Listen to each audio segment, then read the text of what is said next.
Hello, everyone. It's another Wednesday. Welcome to Unravel and Uplift, the podcast where we unravel the messy, complicated, sometimes uncomfortable part of middle life, and then we uplift each other with practical tools, fresh perspectives, and reminder that we're not doing this alone.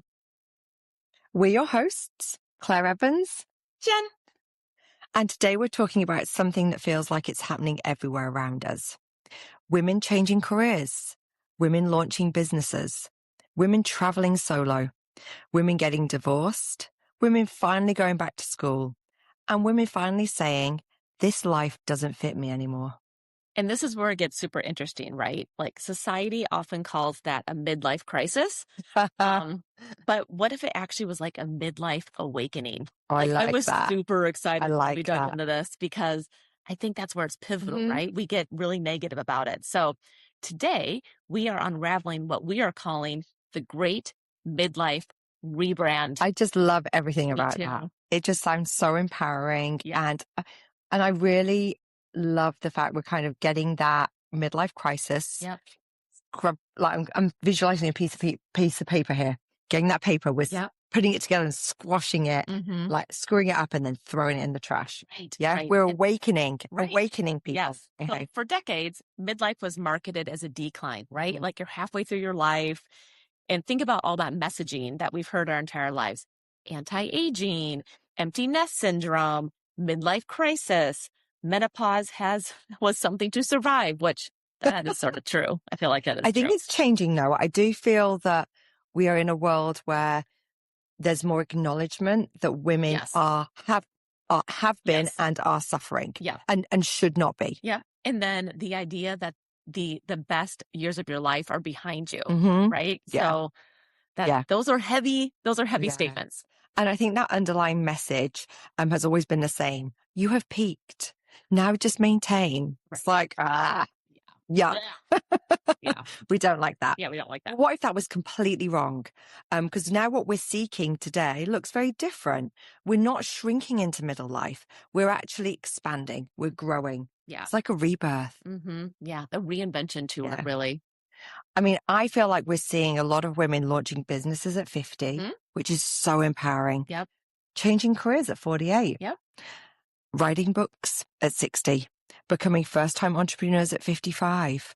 Getting stronger physically than they were at 30. Traveling solo.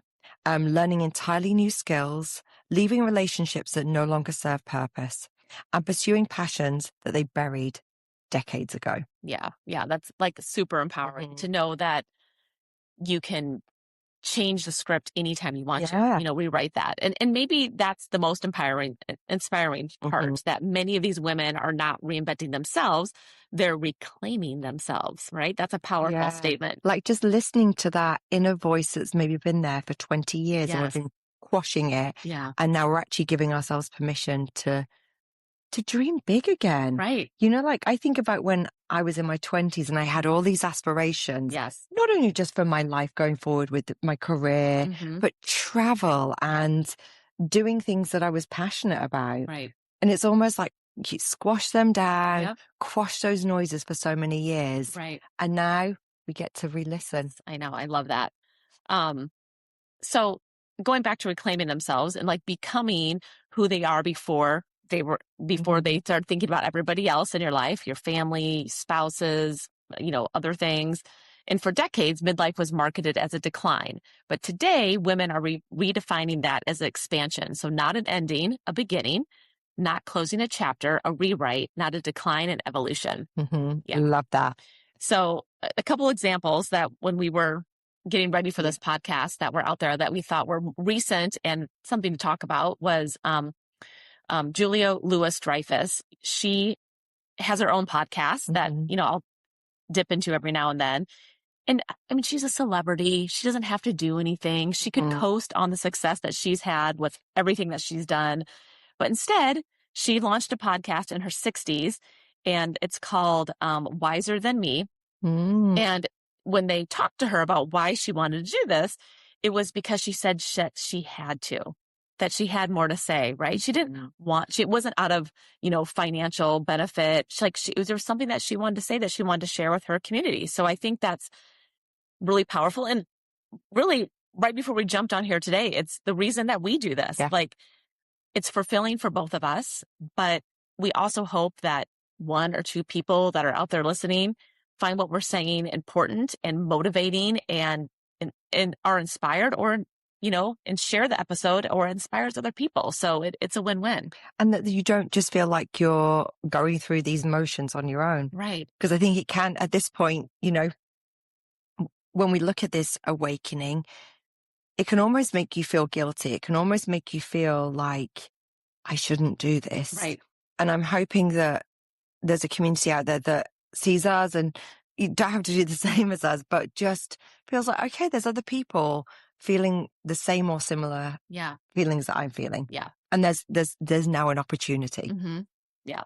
So let's take Viola Davis as well. She's spoken openly about stepping more fully into her power later in life and becoming more authentically herself. Mm-hmm.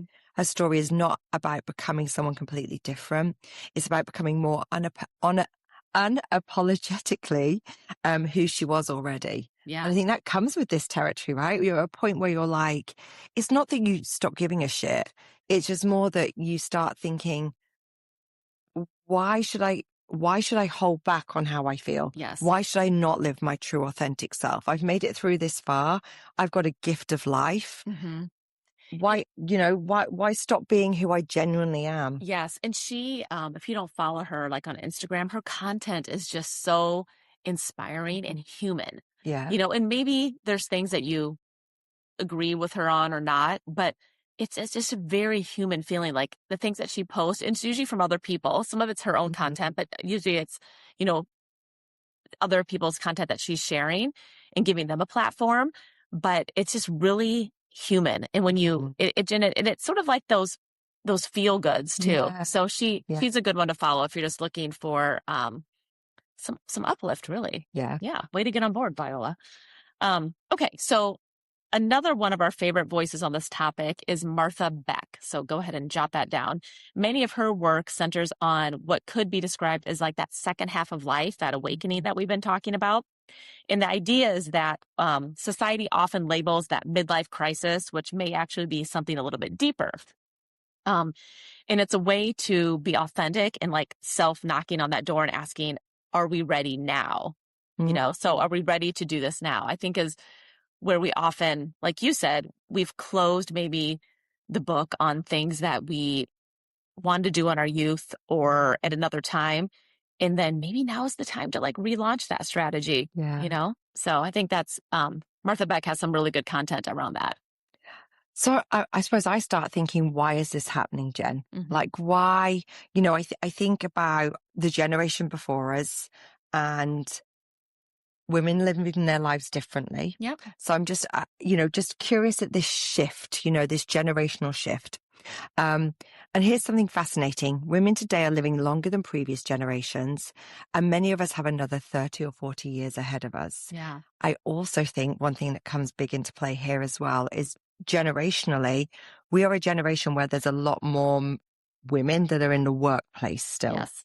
Like I look at this with menopause and I think, okay, shifts are being made and that we're acknowledging it. And what's the why behind that? Mm-hmm. And this is just my personal opinion, but I think from a human resources perspective, when you've got women going out of the workforce because they are suffering from menopause symptoms, right, and your workforce is now made up of a lot more women than historically have been, I think it's getting acknowledged. Yeah, for sure. Because it's affecting the bottom line. Yes. So I think things have changed. The platform has changed. Definitely changed. Yeah. So when you think about that 30 to 40 years that we still have ahead of us, I mean, think about what we've already accomplished in 30 to 40 years, right? Like going out of college, raising your children, starting families, major career shifts. I mean, that's a lot of time. That's a lot of time to make change, right? So if you're 48, 50, 52, you still have a decade of life ahead of you, right? And that's not an ending. That's halftime, I guess. Yeah. To put it in a sport analogy, we're at halftime, guys. And once you realize that, the question you can start changing is, how do I hold on to the life that I have? Like, sort of getting rid of that statement and start asking yourself, what do I want in the second half of my life to become? Right? Yeah. I'm always thinking as well, when we talk halftime, what's the halftime show entertainment like? Right. No kidding. Yes. What does this look like? Right. Yeah. For sure. It's always the fun bit. Yeah. So research on happiness has identified what is often called as the U curve of happiness. So happiness may be higher in youth and then dip during midlife and then rise again in later life.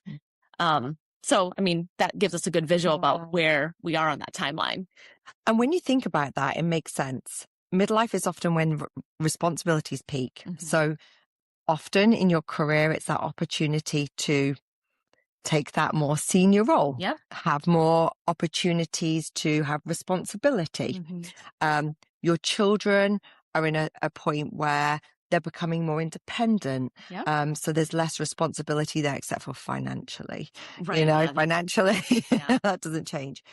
You might find that your finances are more in control. I know we covered this a couple of weeks ago, and I know the financial world can seem very overwhelming, but I also think it's a point in which you actually have a bit more visibility of what you need to cover and what you need to prepare for. So you're a little bit under control with it.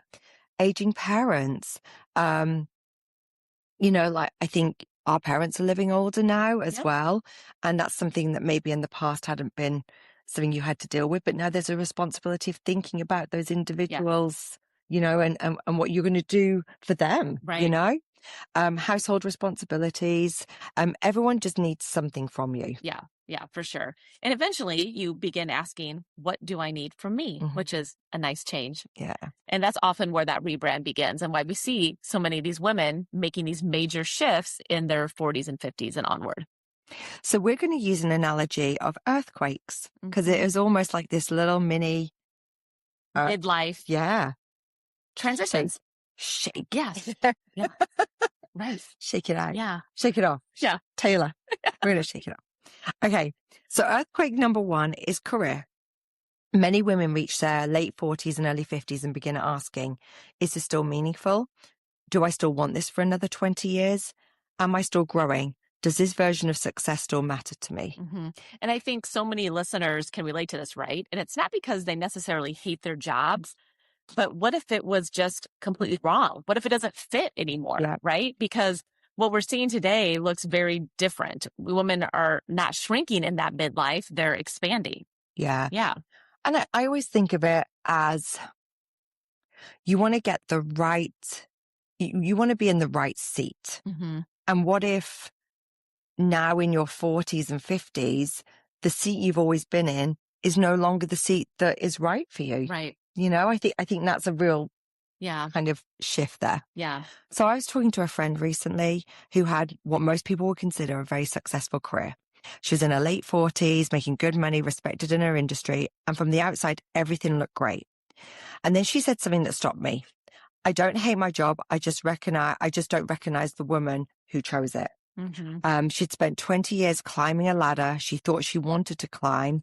And then one day she looked around and realized that she was exhausted, not only because she was working hard, but because she had changed. The job had not, but she and herself had had a fundamental shift that just made her realize it was not fulfilling her in the same way. Right. So what did she do? Well, she didn't quit overnight. Okay, no. Yeah. And I would say we're not experts, but I would also say, don't quit overnight. Right. Don't quit overnight. Yeah. And I think that's a thing about, I think there's days where you're like, I'm at my end and you want to do a major shift and just be radical, but proceed with caution. Sleep on that. And see if it's still there in the morning. And if it's still there in the morning, then maybe think about a strategy of what you can do to change that. That's like, we've said that a few times throughout our podcast, actually, that 24-hour period of keep it in your cart, decide if it's going to be in your cart the next day. Right. It's that kind of analogy. Just take a moment and think. So did not quit overnight, but they started experimenting, like one class, one side project, one conversation. And then eventually they moved into a different role that aligned more closely with who she had become. And she told me the biggest surprise wasn't changing direction. It was realizing I was allowed to. Yeah.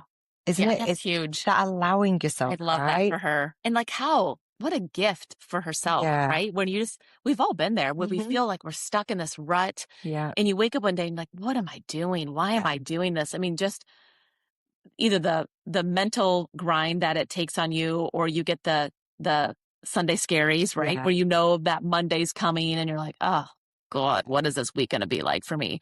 And for her to be brave and to explore other areas that itch her scratch, whatever she was looking for, I think is just such a gift for yourself to take that time and realize that and do it. So good for her. Yeah. I love that. And I think it's one of those moments, isn't it, Jen, where it's like, obviously you have to be aware of what you're good at. Yeah. So like we all like to dream big. Yeah. And I think it's having that reality check of, okay, I want to dream big, but what am I good at? What could I be delivering in the world that I'm not today that would fulfill me and that I'm actually good at? Yes. And I think at this point in our life, I would advocate that women start to realize what they're good at and they hold on to that and they scream loud about it. Because I feel like for so long, we probably kept our voice of what we're good at a little bit tucked away, scared to say it, no different than writing that goal down and sharing it with someone.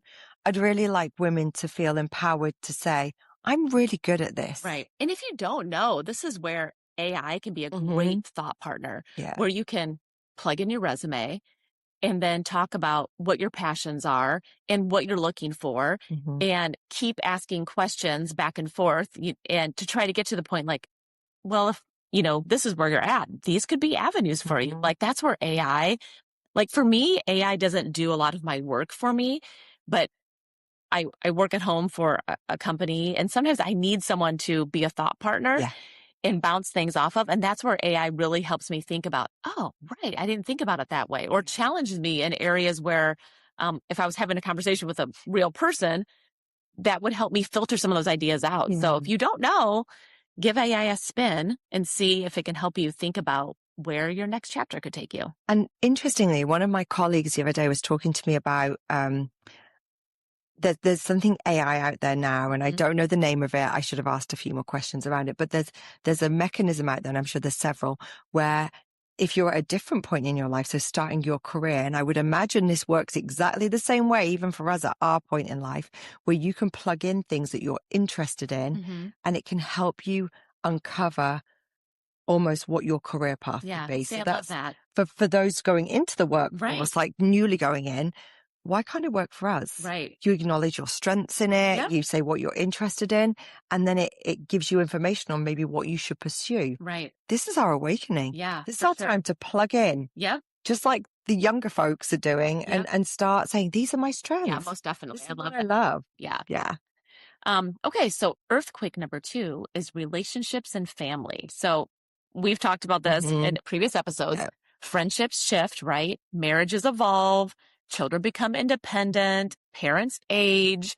The relationships that were once like defined our daily lives are changing. We're totally feeling this. Yeah. We talk about it all the time that we are in the thick of this. Yeah. And I think it naturally causes us to then ask, who am I now? Yeah. I know that voice in my head is always like, who am I? Yeah. What am I doing? Yeah. Do I want to be doing this? Yeah. So as we've been talking to like our friends and family that are going through sending the kids off to college, and we talk about those transitions, which can be scary. Like for months, everybody was asking her the same question. She's like, are you sad? Like, how are you feeling? And she was, right? But it wasn't the only feeling that she had. Like what surprised her the most is like, she felt super excited. She was excited about this change for her child and herself. And she's like, I spent 20 years of my life and I forgot that I had my own life. Yeah. Right? Yeah. And she was an incredible mom, but somewhere along the way, she had stopped asking herself what she wanted. And I think that is so relatable. Yeah. And the house became a little bit quieter. She started remembering old dreams, traveling, writing, like learning new things. And she said like she wasn't losing her identity, but she was rediscovering parts of it. And I wrote this down because I thought this was important. She goes, for the first time in 10 years, I was wondering, like, what do I want to be when I grow up? And she's 52. Yeah. So I think that is just so cool for her. And I'm so happy that she has that, right? That is like, totally, that's really cool. It's so exciting. It's like a whole new journey. Yeah. And I feel like we we try and raise our children so that they can go on their journey. Yep. And then it's exciting to witness their journey and be a part of it. Yeah. But also then to start on your new journey. Right. Yeah. Yeah. Really cool. So earthquake number 3, the body. Oh my gosh, let's be honest. Nothing gets your attention faster than suddenly not recognizing your own body. Right. So we talk about it. Perimenopause and the menopause have finally like entered into mainstream conversation. But what really gets overlooked is that physical changes that can trigger identity changes, right? Like your body just feels different. And it is different. And you have that whole like, who am I? That identity shift. I think energy changes, sleep changes, confidence changes. What used to work may stop working. That can be frustrating, but it can also be a wake-up call. Yeah. I mean, I've asked Jen after this podcast today, I bought some clothes that I wouldn't usually wear. And I'm like, would you just take a look? Right. It's like, okay, can I still be wearing this? You know, because it hugely changes. And it is almost like you don't recognize yourself. Yeah. Yeah. You know? Yeah. And I think it's just like your body asking you sometimes to slow down. You know, things feel different. Like, pay attention. We're sending you a message to change your priorities, to stop living in a way that is no longer sustainable. It does mean, is your body like betraying you? Or it may mean that your body is just asking you to listen, right? So like, I think that's something to be aware of as well. Like, I see it in running.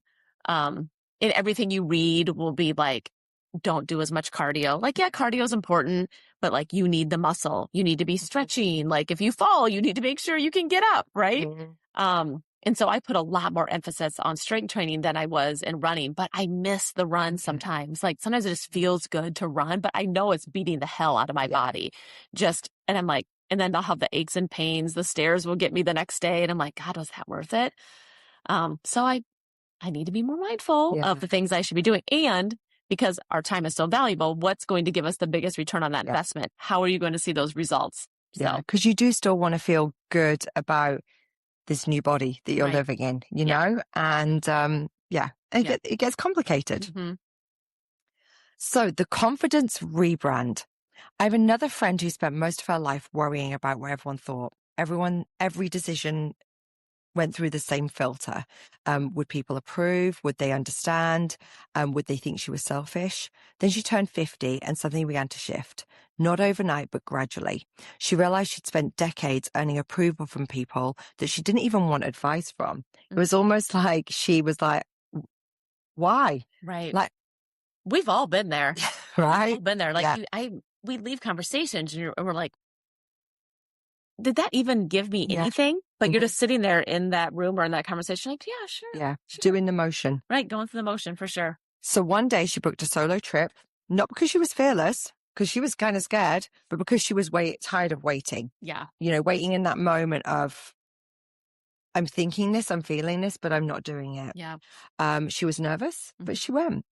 And when she came home, she said, I thought I needed confidence before I did scary things. It turns out confidence comes after. Yeah. The trip didn't obviously change her life completely, but it changed how she saw herself. You know, she saw that rebrand, not changing all your circumstances, obviously. We're not saying, hey, ditch your family, right?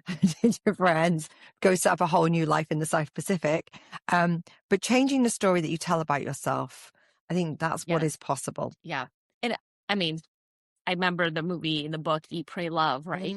Where she was looking for something, didn't really know what it was, but sometimes it's just freeing. And not that you're going to go take a trip, it could just be the day and just throw caution to the wind and being like, I'm just going to do this for myself and explore and think and take that time. Because if you are in that transition space where your kids are becoming more independent, or maybe there's a little bit more free time in your life, it is such a good time just to sit and reflect and do those things. So I'm so in awe of these women who have taken the plunge or have the confidence to do the things, or to maybe say, no, stop. This is about me right now. I'm not going to cater to all these other people's needs. Yeah. So I think it's just very brave, and we should all be there. So yeah. And so cool. It can feel wonky.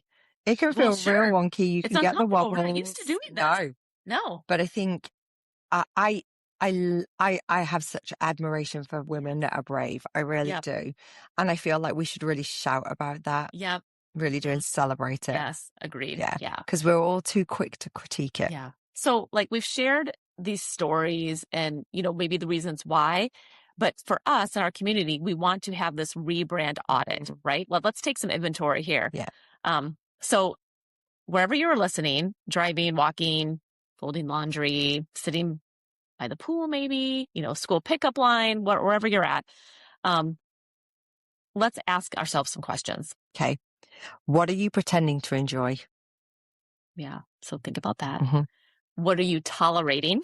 That's a big one. What have you outgrown? What have you secretly wanted to try? What would you pursue if nobody judged you? These are big, right? I mean, these are not small questions, but the answers may tell you where your life and where you want to expand. So we're going to put those questions, in our socials, and we really challenge you to think about those questions. They are powerful. Like I have goosebumps right now thinking about that. I think it's super cool. They also make me smirk because they're all things that I almost wish I did more. Right. Yeah. That they cross my mind. Yeah. And they also could make you feel a little bit sad. Yeah. Right. Yeah. So you think about those questions, you're like, wow, how did 40, 50 years of my life pass by and I didn't do that? Yeah. Like shame on me. Like how do we, but it's not too late, right? We talk about that a lot. Like you can start today. Yeah. So. And I think you can also have the moment where you think you're being selfish by thinking that way. And I think we knock that voice away. Got to stop that. We're going to not listen to that voice and we're going to listen to this new inner awakening voice. Yeah, for sure. So the uplift now. We've done a lot of unraveling. So now we're going to do some uplift. The Midlife Rebrand framework. Here's the good news. You do not need to blow up your entire life. Okay, fact. Yeah. You don't need to quit your job tomorrow. You don't need to sell your house. You don't need to move to Italy. You can if you want. Actually, sounds pretty great. You don't need to end every relationship or reinvent yourself overnight. But your most meaningful change comes from beginning a little bit smaller, right? So audit step number 1. Start by asking what energizes me? What drains me? What am I doing because I truly want to? What am I doing because it's expected? What still fits and what no longer fits? Think of Jen and that blazer. Yep. Jen loved that blazer. Yep. Paid an extortionate amount of money for it. Yes. That blazer, as much as you love it now, doesn't fit. No. Doesn't fit who you are. No. Yeah. So it's got to go. It's got to go. Yeah, it's time to clean house, ladies. We had an episode on spring cleaning, and you may want to go back and listen to that one because sometimes it's detoxing your life, right? And if things don't fit you anymore, not just physically, but mentally, it's time to clean house. Yeah. And this exercise isn't about judging your life. It's about gathering that information so you can figure out that path forward. Yeah. I like this one. Step 2, experiment. Think experiments, not commitments. Take a class, join a club, volunteer, start a side project, try something you've always been curious about. Yeah. This makes me think of chemistry class. Okay. I don't often think about school chemistry. Okay. But when you used to have that Bunsen burner, because we were allowed to have Bunsen burners back then. Yeah. I don't know if you're allowed to now, but we'd have the Bunsen burner. You'd have like your little test tubes and your tripod, and you would put things in there and you would experiment to see what would happen, what funny smells would come out. Would it gas emit? Would it blow something up? Right? Do that. Right. Let's go back to our chemistry days and let's experiment this stuff. Yeah. Yeah. And you don't have to have this be your forever decision, right? You're collecting information. Like you said, you're trying things, and you're learning what it feels like to be alive again and find that path forward. I think it's super cool.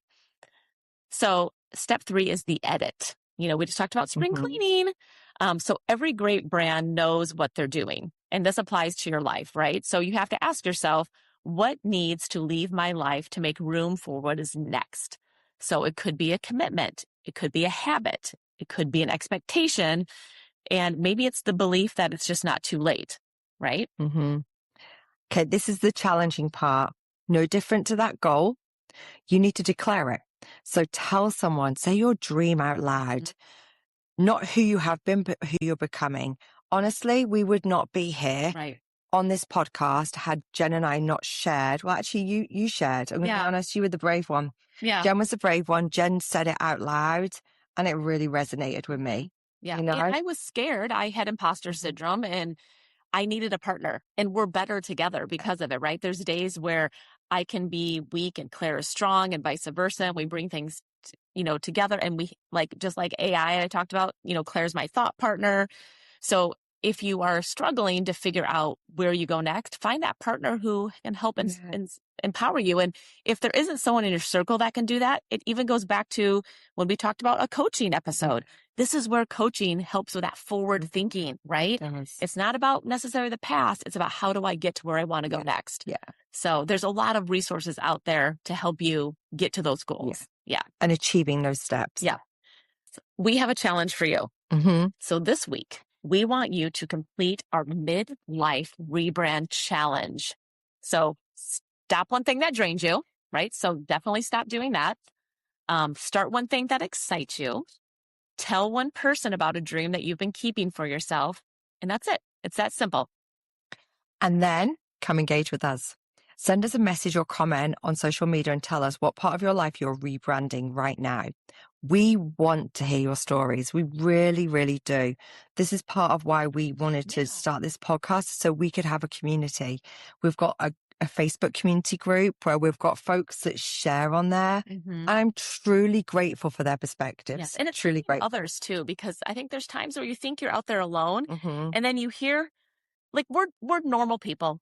Earlier we talked about celebrities who were on a reinvention tour and doing things later in life. And when we talked about those, I was like, okay, they're celebrities. I mean, they're not relatable. They have all these things and these resources, and we think their lives are so perfect. But when you think about normal people like we are in our community, it's just really inspiring to hear people that walk probably in the same shoes that you do and try something new, or even share their fears. So then you feel like, okay, well, this isn't I shouldn't feel alone in this. Yeah. And this isn't silly. People have real feelings that are not silly. Yes. But when they're stuck in your head, sometimes they can feel silly. Yeah. And I think as women, I think there was a period in our life that it could get very sort of toxic, and people would laugh at other people and even almost bully, behind the scenes. Maybe they wouldn't do it to your face. You're like, oh my gosh, can you believe they're doing this? And now I feel like there's so many women that have confidence that we all want each other to win. Yeah. Let's be kind. Let's be kind to each other. And lead by example and do right by one another. And, I always tell the kids to stay golden and treat others. The golden rule is you treat others like you'd want to be treated. So that's what we want to do in this community. Yeah. Okay. So maybe the goal is not becoming someone new. Maybe the goal is finally becoming the person you've been all along, but now you have permission to be it. Yeah. Yeah, that's huge. I mean, the world tells women that midlife is about holding on, right? Holding on to your youth, holding on to your identities, holding on to the roles that we've outgrown. But maybe we shift that and we look at it as an invitation of midlife is different. Maybe it's about letting go of expectations, of perfection, of versions of ourselves that no longer fit. Yeah, because when we talk about this, maybe waiting on the other side is not a decline. Maybe it's an expansion. A growth. Yeah. And not the natural kind on your body. Right. Good, positive. Like where that hair comes from. Right. Is that a mole with hair in it? Yeah. We're looking at this as a good, positive growth. Right. Midlife is not asking you to become someone new. Yes, it's asking you to become more of yourself. That authenticness. Yes, for sure. That is a word, right? I think so. Yeah, it is. Okay, authenticity. Yes. So if this episode resonated with you, we'd love to hear from you. Come find us on social media and tell us what part of your life you are rebranding right now. Right. And if you know another friend or another woman who needs to hear this conversation, please share this episode with her. And that the more that you can help us helps the community and helps us all grow together. Be sure to follow Unravel and Uplift so you never miss an episode. And if you're enjoying the show, we would love for you to take a moment and just leave us a 5-star rating. That just helps us so much to climb on the top of the rankings. And it only takes a few seconds, and it really does make a difference. Those ratings help more women discover this podcast and join our community. And I'm going to say until next time. But first of all, I was hoping that this tank. Oh, yes, we got merch, guys. Okay, was going to be in shop. But yes, we now have some Unravel and Uplift swag as well. So reach out to us for more information on that. Yes. But until next time. Yes, we'll keep unraveling and uplifting. And becoming the woman you're always meant to be. Yeah. And we're going to do this together. Thanks, guys. Next time, we'll see ya.